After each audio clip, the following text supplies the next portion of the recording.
ভারতের পশ্চিমবঙ্গের আসন্ন বিধানসভা নির্বাচনে প্রথম দফার প্রার্থী তালিকা ঘোষণা করল বিজেপি ও বাম দল। মুখ্যমন্ত্রী মমতা ব্যানার্জিকে চাপে রাখতে নন্দীগ্রাম ও ভবানীপুর দুই আসনেই তার বিপরীতে প্রার্থী করা হয়েছে বিজেপির শুভেন্দু অধিকারীকে। তবে এখনও প্রার্থী তালিকা প্রকাশ করেনি ক্ষমতাসীন তৃণমূল। ধারণা করা হচ্ছে আগামী 24 ঘন্টার মধ্যেই ঘোষণা আসতে পারে। দুই দফায় নির্বাচন অনুষ্ঠিত হবে 23 ও 29 এপ্রিল। সিলন টি রপ্তানিতে শীর্ষে।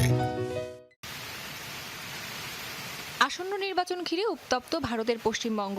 নির্বাচনের তারিখ ঘোষণার 24 ঘন্টার মধ্যেই রাজনৈতিক অঙ্গনে শুরু হয়েছে তুমুল লড়াইয়ের প্রস্তুতি। প্রথম ঝটকাতেই বড় চমক দিয়েছে ভারতীয় জনতা পার্টি বিজেপি।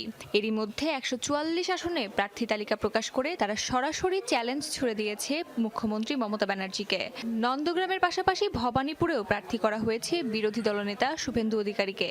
এর আগের নির্বাচনে শুভেন্দু অধিকারীর কাছেই পরাজিত হয়েছিল মমতা। তাই এবার মমতা নিজ আসনেই তাকে হারানোর জন্য চেষ্টা করবে বিজেপি। ফলে দ্বৈতরথের সম্ভাবনায় উত্তাল রাজনীতির ময়দান। সেন্ট্রাল গভর্নমেন্ট থেকে যা বেনিফিট আপনি অন্য আদার স্টেটের যেরকম বেনিফিট পাওয়া যায়, বিজেপি সরকার আসলে ওরকম বেনিফিট আপনি নিশ্চয়ই পাবেন। অন্যদিকে পিছিয়ে নেই বামফ্রন্টও। 192 আসনের প্রার্থী ঘোষণা করে তারা ইঙ্গিত দিয়েছে এবারের লড়াই হবে ত্রিমুখী। দলটির চেয়ারম্যান বিমান বসু যে নামগুলো ঘোষণা করেছেন সেখানে বিভিন্ন বয়সীদের মনোনয়ন থাকলেও বাদ পড়ছে কিছু চেনা মুখ। বামদের সঙ্গে আসন সমঝোতা হয়েছে আইএসএফ-এর, তবে তাদের প্রার্থী কারা তা স্পষ্ট করেনি বিমান। অনেকদিন বাদে লাল ঝান্ডা কাস্তে হাতুড়ি তারা সেই জ্যোতিবাবুর সিট পুনরুদ্ধার করার সবাই মিলে আমরা সুযোগ পেয়েছি। এটা আমরা পার্টির কাছে কৃতজ্ঞ যে গোটা বরানগরের পার্টি কর্মীদের এই সুযোগ করে দিয়েছে। এর আগে 2018 সালে দখল করে বিধায়ক হয়েছিল সুনীল সিং, সে একই কেস। তারপরে সে আবার তৃণমূল হয়ে গেল। তাহলে নোয়াপাড়াতে একটা সুস্থির রাজনৈতিক পরিবেশ অত্যন্ত দরকার। এত কিছুর পরও এখনো চুপ রাজ্যের ক্ষমতাসীন তৃণমূল কংগ্রেস। রাজনৈতিক মহলের জল্পনা তাদের তালিকায় নির্ধারণ করবে আসল লড়াই কেমন হবে।